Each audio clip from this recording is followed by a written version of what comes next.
When I talked about the electric car con, a load of very smug EV owners bragged about the money they were saving and how amazing their cars were, how they didn't have to pay road tax and congestion charges, and how they never had been caught short without a charger. Oh, how I returned my smugness when I see now that it is more expensive to power up your electric car. Petrol is actually cheaper, even at its current extortionate rate, which the powers that be clearly want us to get used to, so the transition from one extortion to another will be smoother, give or take the extra 40 grand or so required to supposedly upgrade. But it seems once again, and very predictably, something has gone wrong with the math. Something you and I knew was blatantly obvious.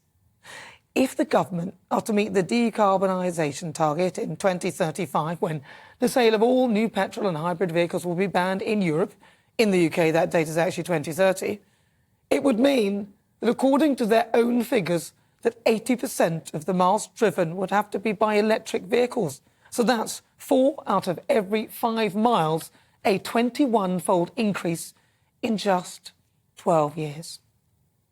And if that happens, pigs will fly first, and let's not even talk about charging points. Only then will the UK meet the dreaded net zero target by 2050. Even the electric car supply chains are unable to facilitate the government's target. There aren't even any fully electrified HGVs being produced to the scale. And with the cost of living crisis and spiralling inflation, who do they think can afford these things when the incentives to purchase them are crumbling? And when you've got the boss of BP, Bernard Looney, announcing that he plans to cut back on renewable energy products and stick with oil and gas investments after they raked in huge profits again, I think the words he used were dial back on the green energy. And he's concerned about the lower returns from renewables like wind and solar. It's beginning to sound like the energy giants aren't prepared to support their ideology either. Even councils are rallying against this nonsense. Sadiq Khan's plans for low-traffic neighbourhoods, which would only push the problem elsewhere and destroy businesses, has met heavy resistance. From what I can see, the government are at odds with the people of this country.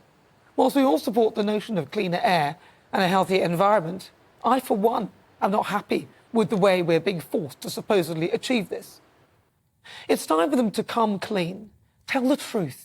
This ridiculous goal of net zero is completely unachievable. Be honest with the country. We're not stupid.